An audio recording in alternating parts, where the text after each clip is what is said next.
How's everybody doing? Welcome back to the Fun Factory. My name is Ray, and today I'd like to share with you part one of my Punch-Out arcade cabinet build. So without further ado, let's check it out. The first step is selecting the type of wood you'd like to use for your arcade build.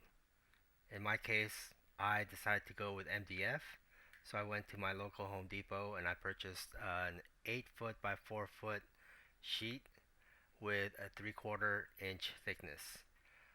Since the sheet is fairly large, I asked them to cut it in half. So uh, when I took it home, I had two sheets of 8 by 2s.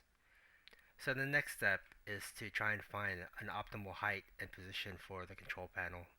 So as you can see, what we've done is set up the sheet on standing up, and we kind of just align the control panel to the sheet and kind of test out the hand positioning, the angle, and of course the height of where you want your hands to be.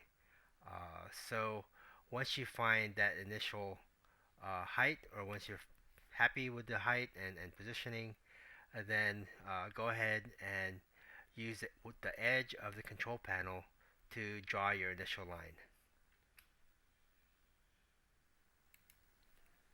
The original machine used two screens, and I kind of wanted to retain that same look and feel.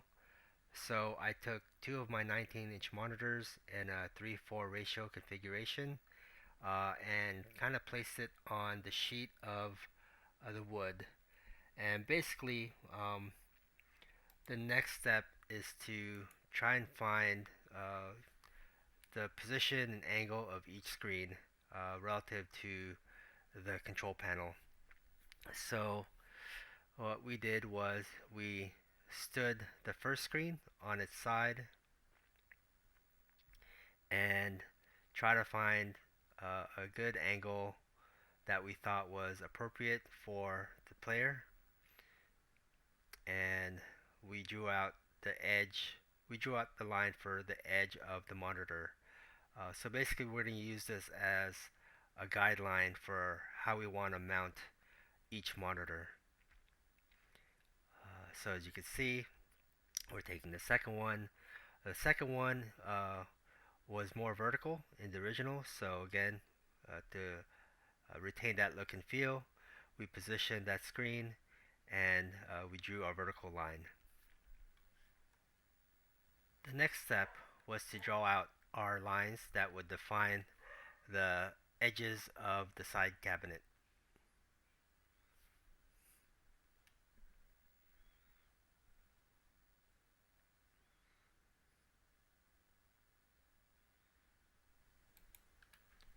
Here you can see that we have our uh, baselines that we want to use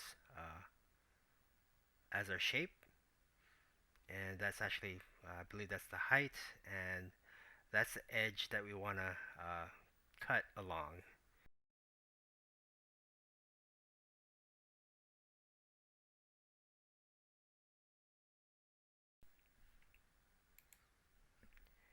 In this next footage, we took the two pieces of MDF and clamped them together. So when we make our cuts, we know that we will have two symmetrical pieces that make up the sides of the arcade cabinet. So right now we're just cutting off the top portion.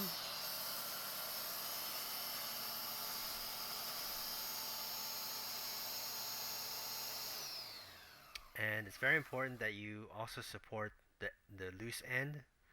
Uh, so when you follow through with the circular saw, you avoid the splintering that can be caused at the edge.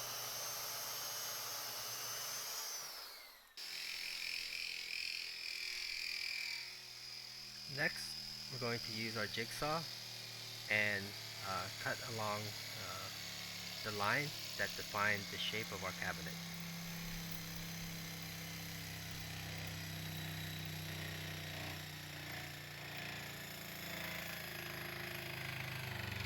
Basically what I'm doing here too is as I'm cutting, I'm also blowing um, the sawdust that's building up at the edge of the blade. and that way I can continue to see how I'm cutting that line.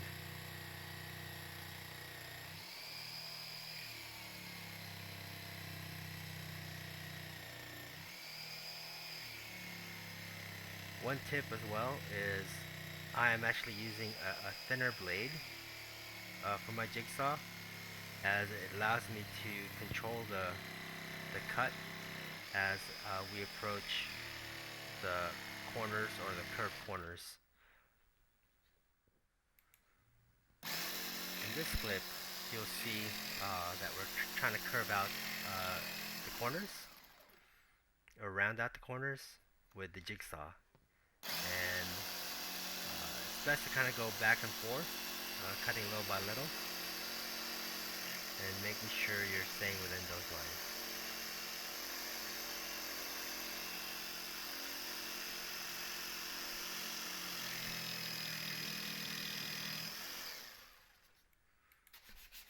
Here we're manually hand sanding with sandpaper the corners just to round it off and kind of give it that nice curved look.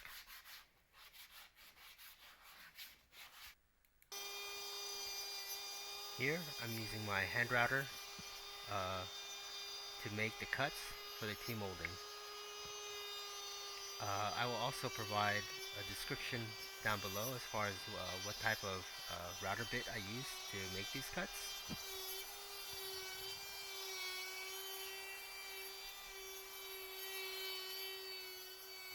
As you can see, it's very dusty, so just be careful. Try not to breathe all that in. And here's the first look of how the sides look when everything's cut, sanded, and rounded off. So this concludes part one of our arcade cabinet series. And if you like what you saw, please leave a like. And if you haven't subscribed yet, please subscribe. Hit that notification so you don't miss the following videos. And in my next video, we're going to be adding the cross supports so the arcade cabinet can stand on its own. And I hope you'll join me in my next video. Again, thank you for watching. Take care.